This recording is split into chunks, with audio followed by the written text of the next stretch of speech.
It's that time of year, ladies and gentlemen. Time to whip out the mystic ball and try and figure out or try and predict the Premier League table. Now, spoiler warning, this is fully correct and this is exactly what's going to happen at the end of the season. So yeah, if you don't want spoilers, you click off the video now because this is exactly what's going to happen, okay?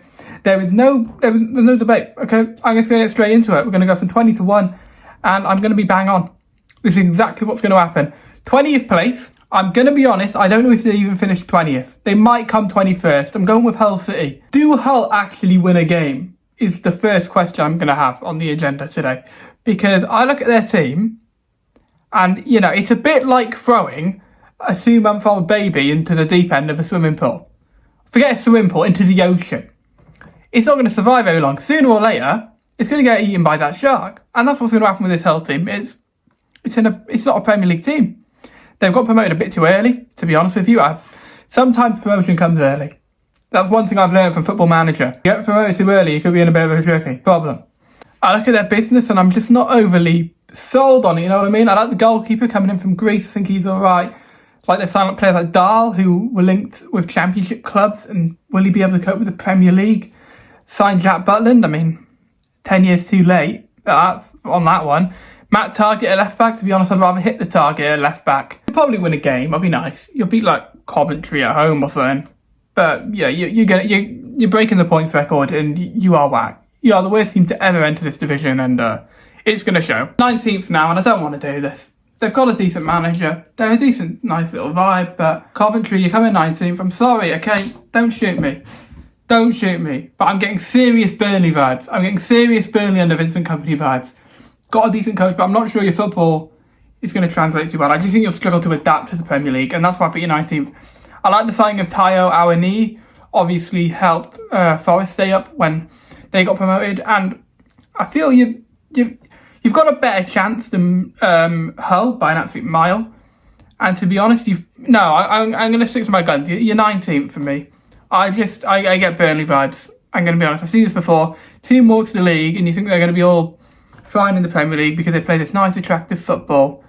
No, it just doesn't translate a lot of the time, and for that reason, your business is so uninspiring as well. I know you've got Awoniyi, you've got Rushworth back in, but I'm uninspired by what you've done. I like Lampard as a coach, and I think he'll go on to do better things, but not at Coventry. 18th, and I hate to do this. I feel like the bad guy. I feel like the supervillain of the movie, but I've got to say it how I see it. And I'm going for the all promote clubs to go down. Ipswich 18. Is that bad? Is that bad? Don't hate me, okay? I just feel you're whack. You're really, really whack. And if you'd had Kieran McKenna, I reckon I tip you to stay up if Kieran McKenna stayed. I like Gary O'Neill. Good coach, knows the Premier League. But has he got enough to keep you up? I don't think he does. I just don't feel it. I don't see it. He's done some okay business with players like Issa Diop coming in, but I just don't see where the goals are coming from. At least last time when you were in the league, you had Liam Delap, although he has looked like he doesn't know what a football is while playing for Chelsea. I can confidently say he was alright for you at Ipswich. So, but he's not there anymore. So I just don't see where the goals are coming, and you'll be hard to beat. You've got a little bit of know-how from being there 2 years prior, but for me, you're down. 17th now, staying up by the skin of their teeth, and by skin of their teeth I mean by about 9 points. I'm going to go with Fulham. Yeah, I feel they're doing something. They are certainly cooking something. RBO, the first manager sacked, in my opinion. They've given him the keys to all the transfers. They've given him the power. And my message to whoever did that is, don't. Why have you done that? RBO is not a top coach. I don't really feel he deserves the respect to go and run a whole club's transfer business. He's just come in instead of Marco Silva, who did a good job for Fulham. And I just don't see them... I don't see them going down. I think the board will lap fast if it goes wrong. Some of the signings, they just feel a bit like RBO, signing players rather than players that Fulham actually need and require.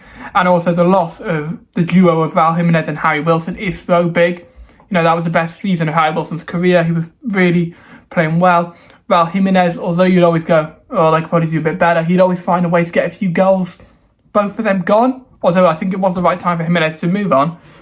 With both of them gone, I'm not sure they're going to have enough to really push on. and do anything spectacular. I don't think there'll be any risk of going down. I don't see much of a relegation fight this year, but I'm going to have Fulham 17. 16 now, Nepenthes' favourite number. I'm going with the Black Cats. I'm going to go with Sunderland, okay? And my reasoning is European football. I look at that squad and it's so unprepared to play Thursday, Sunday. It's demanding. Europa League can kill a season. We've seen it time and time again. Look at Spurs and Man United that one year. Spurs 17th, United 15th, something like that. Like, that was killed because of the Europa League. And that Sunderland squad is not it. It's not it. The starting 11, yeah, you've got a good team there. But once you're going into players getting injured and all that sort of stuff, I'm not sure. Thomas Meunier is a good signing. You know, knows how to play in Europe. Good solid player. Nothing spectacular though. They've kept hold of Xhaka, which is a big one. But for me, I'm happy with them at 16th. I don't see them having the squad to push anymore, but I don't think they'll have any threat going down. 15th, gone with Crystal Palace. Again, they're in Europe, and it's a killer, this Europa League. It is a proper killer, especially when you're adapting to a new manager. Another loss of a big player in Lacroix. I don't feel that their squad is anywhere near what it was a couple of seasons ago. If Adam Wharton stays, then they'll be absolutely fine. If not, I believe he will stay. But if a move does happen, then they could be low and even in a relegation fight. I just feel that Europa League's a killer. New manager coming in. I don't know much about him coming in from France. He could be alright, he could not be. But for me, yeah, I'm happy with Palace at 15th. For me as a prediction, I just feel that they're not going to do anything special, are they? They're really not. Europa League, I imagine they'll go deep into that, probably get knocked out. Leon, maybe even win. Palace, yeah, you know what, yeah, fuck the Feds. Palace are winning the Europa League. Yeah, we'll say that. There you go. Don't get too angry at me, Crystal Palace fans, putting you 15th. And you should be happy. I've got a bit of variety. Normally I put you 12th. 14th, another new manager. I mean, every team's a new manager in it, but I'm going with Newcastle. I don't know much about this manager. I don't. I'm not going to sit and say I do. I have no idea. He could be good. What I've heard is positive, but I don't know. And obviously you've lost big players. Tonali gone. Bruno Guimaraes gone. Anthony Gordon gone. The team is falling apart. I don't know who's lining up on Super Sunday on next week. We don't know who's going to be there. Joe Linton's injured as well, apparently, and Elanga. So we have no idea. I feel they could be quite low down early on in the season, especially with the manager coming in late into pre-season. But I think after Christmas we'll see a bit of a turn in form, and I think we'll see them start to pick themselves up again. Nothing too crazy for a first year under a relatively unknown coach with a poor team. You do need to replace Bruno Guimaraes. Is a gaping hole in the squad. 14th ain't bad. It's not a bad season for Newcastle, is it? I mean, considering the circumstances, I think if you said at the start of at the end of last season, going to finish 14th, you'd be like, what? But obviously, they didn't know the chance was going to happen, how they're going to leave, all that sort of stuff. 13th, I got on Everton. You know, they are the mid-table, aren't they? When you Google mid-table, the definition says Everton Football Club. I mean, they need a striker for me. I'm not a fan of Better or Tiena Barry. I don't rate either of them.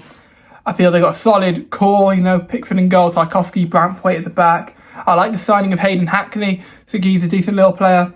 They've made some good business. They do need a right back. So there was, 2 right backs in 17 years? But I don't see them having anywhere near enough to challenge for Europe. I don't. I just feel their squad's a bit meh in certain areas. They have done a swap deal of all time with McNeil and Brennan Johnson. I mean, that might be the most boring transfer to come out of the Premier League in the last 20 years. I mean, McNeil is a bit of a nothingness. Brennan Johnson's a bit of a nothingness. Like, it's a really dull one, that, isn't it? It's a straight swap as well. Palace have been scammed out of it considering what they spent on Johnson, but it is what it is. 12th, I'm putting them this low because surely they can't have a good year again. I can't stand these people. I can't stand them. Brighton are going 12th. I hate Seagulls. I don't like Brighton. They can do one. And every year they find a way to get themselves into the top half. Not this year. Not this year. You are going to win the Conference League though. I mean, that's fairly nailed on, isn't it? It's not a surprise. But yeah, Brighton in 12th. Is that they're just a bit nothingness really. And I do realise some people are going, they have to be in Europe, beautiful Brighton in Europe, I'm gonna kill you. Okay, calm down, okay? Okay, I appreciate it's possible in May. This decision is going to look about as stupid as Hurst's decision to get a hair transplant. I've never seen somebody get a hair transplant when they have a full head of hair working perfectly fine.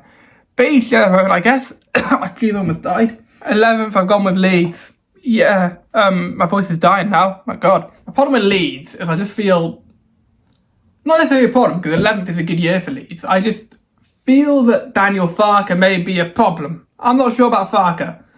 I like the signing of James Trafford. I think he's a top quality goalkeeper. I can see him going back to City in a few years, or even joining Vincent Kompany at Bayern Munich. I absolutely rate the signing of Harry Wilson. It's a great deal for free as well. Nice little Welsh core over there. Can they push for Europe? I think under maybe better management they could. And I wouldn't be surprised if Farke gets the sack and we see Arne Slot come in. Just saying. That's my bold prediction. Arne Slot to take over Leeds United. Maybe even Fulham. He was with Fulham earlier in the year, wasn't he? But yeah, I'm gonna say that fair enough. I think that's fair enough. 10th, the only Europa League club I've given any chance or any hope to is Bournemouth. Off to the seaside we go, and I like Marco Rose. So for that reason, I'm gonna put Bournemouth there. It seems like Marco Rose isn't gonna just throw everything Iraola did out the window. He's gonna build on it. A couple of changes in how they work, but overall it'll be fine. I know Bournemouth. Traditionally, under Iraola, not traditionally, they only had Iraola for 2 years, a bit more zonal. I think Marco Rose will probably defend a bit more man-to-man. That'll be an interesting shift. But, yeah, I can't see them getting Europe. They're just missing out, though. I can see them getting Europe, that's a lie. That's straight waffle, stupid goose. I've put them just outside Europe, so I can. But I feel Europa League may derail them. I don't think they'll win Europa League, as I've already said. I think Palace will. Bold prediction for you. But I wouldn't be surprised if they did. Europa League's looking strong this year, though. Although Italian clubs ain't what they are, or ain't what they were. So maybe they could. 9th, sneaking in for the Conference League. I'm going with not... Is 9th Conference League? I think so. If...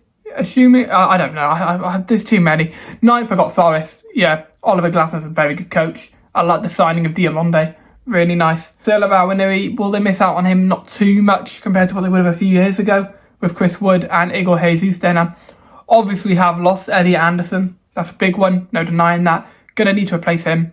Obviously there was talk of Tijani Reinders before he moved to Saudi. I just don't know if Forest can do what I'm saying they're gonna do. I'm saying they're gonna come 9th because it's more out of hope that Glasner gets it right. I feel Glasner will get it right. And you look at Forest 2 years ago, when they had a consistent manager in Nuno throughout the whole year, played a good, solid, counter-attacking style of football, and they came, 7th or something, whatever it was. So, that again, my logic is they'll do well, but without Elliot Anderson, so maybe a bit lower. But they've kept hold of Gibbs-White. Mr. Marinakis was having none of that. 8th, now this team missed out on Europe last year. For that reason, they're going to have a bit of an edge and they're going to sneak in. It's Brentford. Sangaré is a really nice piece of business. I'm surprised a bigger club didn't go in for him, to be honest with you.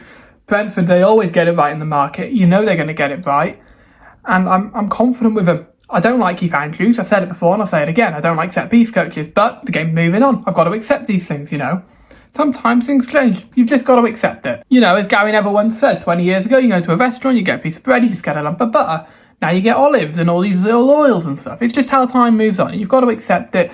Brentford, yeah, you're gonna get Europe. You've not lost anyone, and who knows? Maybe Igor Thiago might break the 3 PM allegations. I don't believe so. That World Cup has genuinely cost Brighton about 100 million. They were going to go and sell Igor Thiago for a lot of money, but the World Cup is a nasty damage to his valuation. It's another year. But to be honest with you, I've never been impressed by Igor Thiago when I've watched him live, and the 3 PM allegations, they are coming for you, bro. I remember at Old Trafford last year, he had a generational stinker. But he still scores at 3 PM, and 3 PMs aren't going anywhere. So, I'm going to have Brentford in 8th. Top 7 is nailed on. If these 7 don't finish top 7, I will be stunned. I'll be absolutely stunned. I mean, they're the obvious top 7. In 7th, this may shock a few people. I've gone with Villa. Unai Emery's never really proven himself to be able to cope with the pressure of balancing a Champions League campaign with a Premier League campaign. And I'm not sure about their squad. It's just lacking depth. I mean, they've got that Maggio coming in who played well in the Super Cup for a bit of depth up front. They've got that Alisson on the wing who looked alright as well coming off the bench. But other than that, their depth is a bit weak. They've lost Tielemans. Onana's out for the year. That midfield worries me. I know Manzambi's a good player. I'm not overly sold on João Gomez. I think it could be a tough year for Villa. They'll still get Europe, but I think also, again, I feel very woke saying this, they've lost the set-piece coach. Oh, God. No! The set-piece coach is gone. You have to consider it. The man who looked like, what did he look like? He had the long hair. Oh no, he looked like a knockoff Hercules, to be honest. He was decent at his job. And now he's gone. Will they be as good? And they scored a lot of screamers last year. They massively overperformed on XG. Can they do that again? And I'll say, McGinn on the wing, I ain't sold on it. I like John McGinn. I think he's a good player, but can he do it for another year? Is he getting on a bit now? I don't know. But yeah, Villa 7 for me. Just missing out on the Champions League place, I've gone with Manchester United. You're going to be screaming at the TV, okay? You don't need to throw your bottle at the TV. You're not going to hit me, mate. It's virtual. I feel that they lack the squad to compete with multiple games a week. Last year, they played 40 games. 40. They had 2 cup games, lost them both, the rest of the league. I thought I'd just remind you that they lost to Grimsby. Yes, Manchester United Football Club lost to Grimsby. And under Michael Carrick, I do believe they are better. They are better. I'm not sold on Carrick, to be honest with you. I wouldn't be shocked if he got sacked. I just don't see it with him. I don't think they're definitely better than they were, but I just don't see it. Tielemans, nice signing. Andre Santos, maybe more one for the future. New need a DM. Haven't really replaced Casemiro with a like for like. Rashford coming in will help with the goals, but I'm not overly convinced. Going forward, they seem alright. Bruno Fernandes, Buemo, Cunha. Defensively, depth-wise, they are shocking. Their defence isn't good. I think that would be an area of concern. I mean, Lamens is an okay keeper. You know, he's a steady pair of hands. He ain't going to do anything spectacular, but he ain't going to do anything outrageously bad. Well, unless it's a World Cup quarter-final. And for that reason, yeah, I just don't see them getting top 5. Now, 5th place, this is incredibly hypocritical because in reacting to my Premier League predictions, whenever it was, I said I'm not going to make the mistake of putting Spurs back in Europe. Well, I put them in the Champions League. Slightly contradicting myself, but I'm going to say Spurs are going to get Champions League football. Fernandes, Tonali, brilliant business. Andy Robertson, experience that they need. Not top quality, but he's good enough. Talk of Cody Gakpo, and I'll be honest with you, if Spurs sign Cody Gakpo, you're back in 17th. You're back down to 17th. You're dropping down. You know what? You might even come 18th. If Cody Gakpo comes in, you might finish 18th. Also talking Savinho for like 85 million when he has like 2 league goals in 2 years. Maybe Richard Hughes should go and ask Gakpo to rename himself to Gakpozinho. Might get an extra 20 mil out of him. Luca Williams-Barnett, I'm a big fan. I think he'll have a big part to play this year. They do worry me going forward a little bit. I don't know who's going to get the goals in. Charlison, Solanke, I'm not overly sold on them as striking options. But I think they'll be a lot better. And I think that no Europe, so they will sneak in my opinion. 4th, I'm going to go with Liverpool. They have the ability to challenge for the title. I don't think they will. If everyone stays fit, Liverpool can challenge for the title. They're definitely flawed. But I feel everyone's got a bit of a flaw in them this year. There's no team that you look at. Well, there is a team that you look at as outright the best, but they are flawed. So for me, with Liverpool 4th, I just feel the squad on paper is thin. It's a very thin squad. Centre-back depth with Araujo coming in, they've probably got enough for a year, assuming the Gomez injury isn't too bad. Barcola will need to come in. I imagine that will happen towards the end of the window. That's how Richard Hughes likes to move. I worry about them off the ball. That midfield of Wirtz, Szoboszlai, Gravenberch. On the ball, you've got one of the best midfields in the world. Off the ball, it is tragic. I mean, I'm not sure about Szoboszlai, Gravenberch double pivot. And Florian Wirtz needs to come alive. So does Alexander Isak. You've had your first year. You can't judge a player off their first year. Second year is where you need to start performing. Will they do that? I believe they will. I believe Isak and Wirtz will perform. And everyone's going on about needing a Mo Salah replacement. You don't necessarily need somebody to replace Mo Salah's goals, because that's what Alexander Isak's going to do. But somebody that's classified as a right winger would be nice. Just saying. And yeah, they still need a DM, because that Fabinho replacement hasn't come in. If they get a DM, they're challenging for the title. And I mean that. But right now, I just don't see it. 3rd, now I did have them 2nd until the game yesterday. I put City 3rd. I'm just... with Rodri going... Now I'm feeling a little less confident on Man City. Maresca, I'm not sure he's a decent coach, but I'm not sure he's amazing. He almost bottled that title with Leicester a few years ago. Don't forget, he did a decent job at Chelsea, but nothing spectacular. Now, obviously, it sounds like they're going to be getting in that, I don't know how you say his name, the Moroccan player. I can't remember his name. He's pretty good. He is good. Elliot Anderson coming in, although he had a shocker yesterday, is a good midfielder. Not worth the price tag, but a good midfielder. Erling Haaland, of course, is going to get you a lot of points just through his goals alone. But I can't see them challenging. I don't think anyone's going to challenge. I think they're going to walk with it. The team I have first. Second place, so it's obviously Chelsea and Arsenal who I have left, and second is Chelsea. No European football is why they're this high. That defence has slightly concerned me. I like Lacroix, caught a vibe, but I'm not sure about the other centre-backs. They're a bit shaky. Morgan Rogers, good signing. João Pedro, Cole Palmer could play. This João Pedro, Cole Palmer thing still ain't working for me though. I don't like it. I just don't think it's going to work, but see how it works, see how it goes. Midfield, Enzo Fernandez is staying, so maybe that will play a part. Caicedo is, of course, world class, so that will help them. And Xabi Alonso as well, I've got him second. And then first place, it's quite obvious, isn't it? First place is going to be Arsenal. What can we do about it? What can we do? I mean, there is still the question mark of last year. Can they score more in open play with the change of the rules around set pieces? Will they be as effective? But the signings of Tazolis, Bruno Guimaraes, I can't see anyone but Arsenal. Congratulations on your league title, lads, because you're the only team with any sort of stability, so you're gonna win it. I just don't see you not winning it. You look better. I think you'll be better than you were last year, and yeah, it'll be a good title. Well done to you. I'm not jealous at all. Well done, and I'm totally fine with you winning the league. I don't care. Anyway, FA Cup. I'm gonna say who's gonna win the FA Cup. I don't know. You know what? We'll go Villa. Yeah, no, we won't. That's a lie. We're going to go Chelsea. Chelsea's winning the FA Cup. League Cup. We'll go Liverpool. Liverpool to win the League Cup. Champions League, I'll go Barcelona. We've already said Europa League. I'm going with Palace, Conference League, Brighton. So their fans can both have a European trophy. I'm sure that'll be fine. Well, that's it. Golden Boot, Erling Haaland.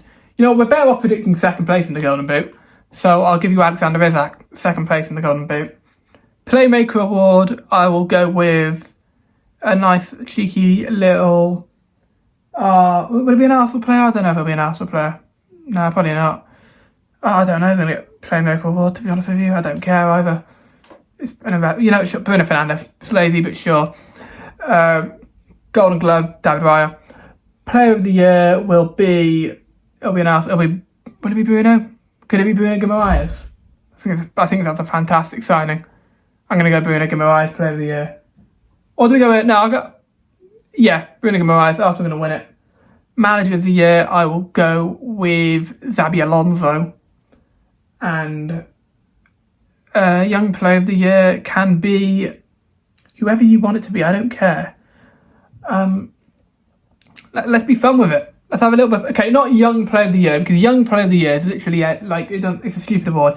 Breakthrough Player of the Year. Forget Young Player of the Year. No one cares about that. Breakthrough Player of the Year, Trey Neone. I'm saying it right now. Cracking player. And the actual Young Player of the Year award will go to Rio and Gamboa. But I feel Young Player of the Year just does my head in because they're not actually young half the time. But yeah, Breakthrough Player, Trey Neone. Young Player of the Year, Rio and Gamboa. So there we have it. Premier League predictions. Let me know your thoughts. Let me know who's winning the league, who's going to be getting Champions League, who's going down, and all those individual awards we just did there. Let me know. Hope you all have a good day. Hope you all enjoyed. Like, comment, subscribe, share, because, cool thing to do right here. This is the place to be right now. So yeah, I'll see you in a bit. Goodbye. Brum, brum, brum, brum, brum.